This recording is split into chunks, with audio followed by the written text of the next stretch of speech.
How would you like to have multiple millions in your bank account, the relationship you've always wanted, and the fittest, most healthy, energetic body that you can imagine? Give me a yes down in the comments if that's you, because today we're talking about how to get whatever you want.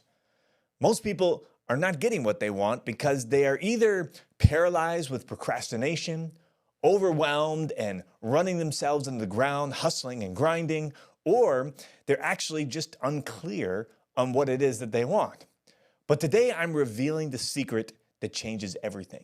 The power to bring about anything you want is within your grasp. Let's dive in.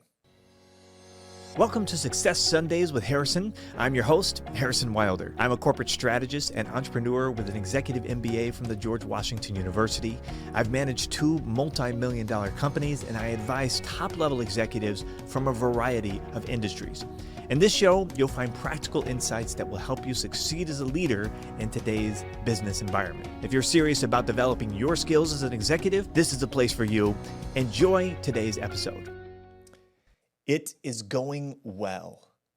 Those were the only words the Shunammite woman could muster in response to Elijah's inquiry as she grabbed a hold of his feet with tears streaming down her face, her soul twisted in agonizing pain. Is it going well for you? Is it going well for your husband? Is it going well for the child? Elijah inquired, trying to just get to the bottom of the situation. The Shunammite woman had become a friend of Elijah's years before. He was a powerful prophet, and she and her husband had opened her home to him and even prepared a special room in their home where Elijah could stay whenever he visited the town where she lived.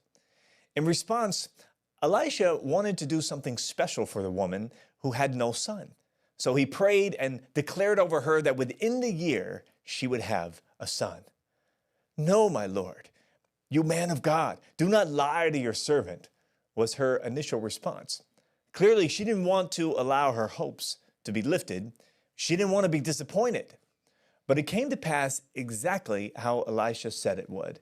And within the year, she gave birth to her own son. Well, now, years later, she was clinging to the feet of Elisha, trying to figure out the words to say. Elisha's servant tried to push the woman away, but Elisha stopped him, perceiving that her soul was deeply troubled within her. Well, finally, the woman revealed the source of her pain. "Did I ask for a son from my Lord? Did I not say, 'Do not give me false hope'?" Elisha immediately went with the woman back to her home. And when Elisha entered the house, he saw that the boy was dead, laid on Elisha's bed.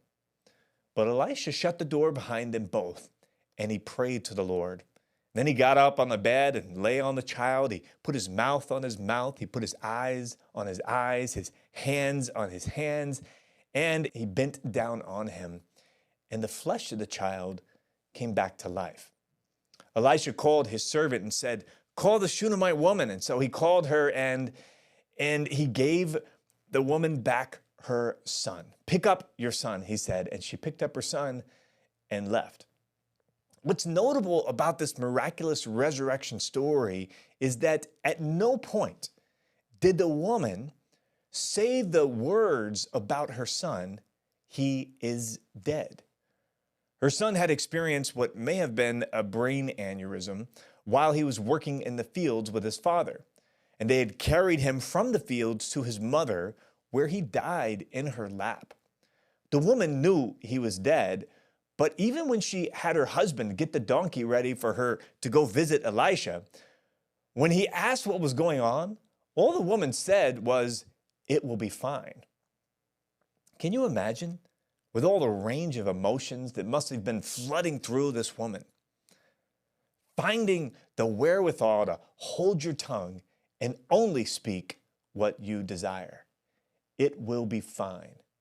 It is going well. In these episodes, I've been talking to you about the order of creation, the pathway by which everything you desire is created. And of course, the first step is to see, and the second step of the order of creation is to speak. Let's say that you are a builder. if seeing your desire in the immaterial world is creating the blueprint, then speaking is placing the order for everything that you will need in order to be able to build. It would be silly for a builder to start his building project without first ordering the resources that he will need to complete the job. I mean, no sooner will he start digging the foundation than the job will be put on hold because he's got to go find and order shovels and hire diggers, right? Well, it's the same with your dreams.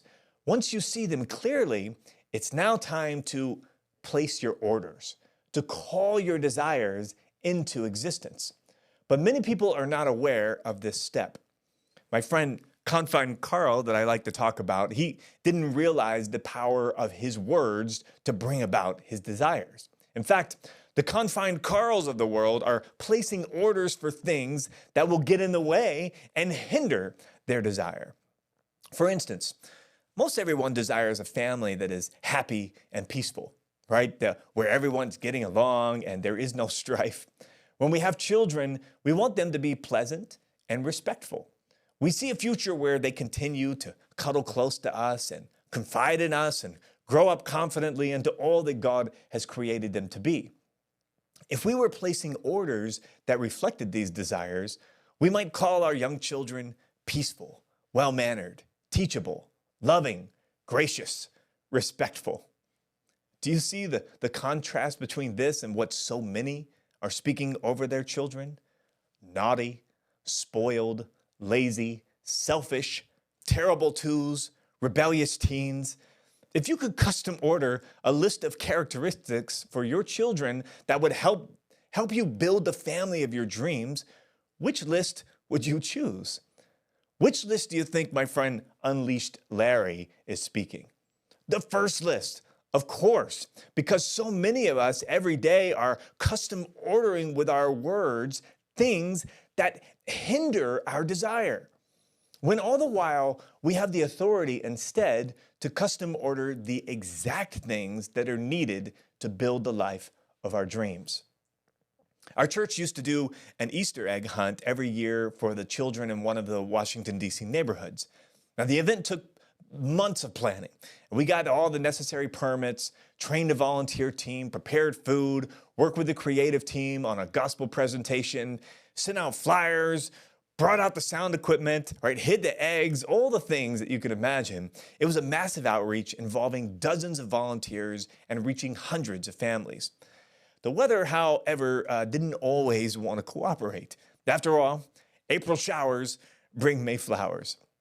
But for our event to be rained out would mean countless hours of work gone to waste and hundreds of families not able to hear the powerful gospel message. To our team, that was an unacceptable outcome.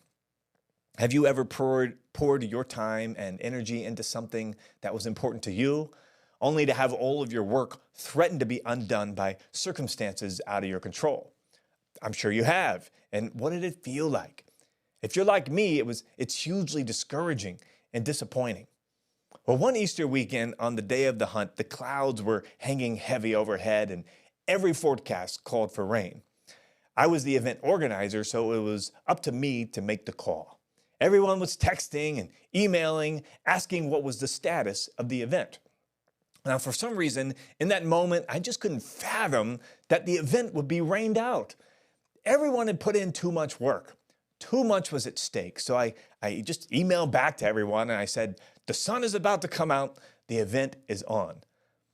I didn't actually look at the weather forecast. I was putting my order in and declaring my own forecast.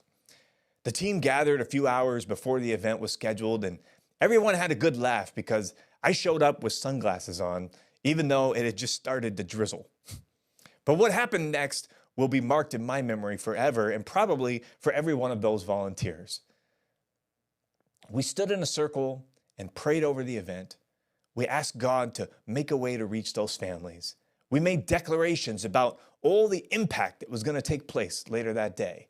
And as we prayed and made our declarations, the sun broke through the clouds and the weather instantly turned in our favor. Now, I'm not sharing this story with you to show off. In fact, in that moment, I was scared I was going to be humiliated.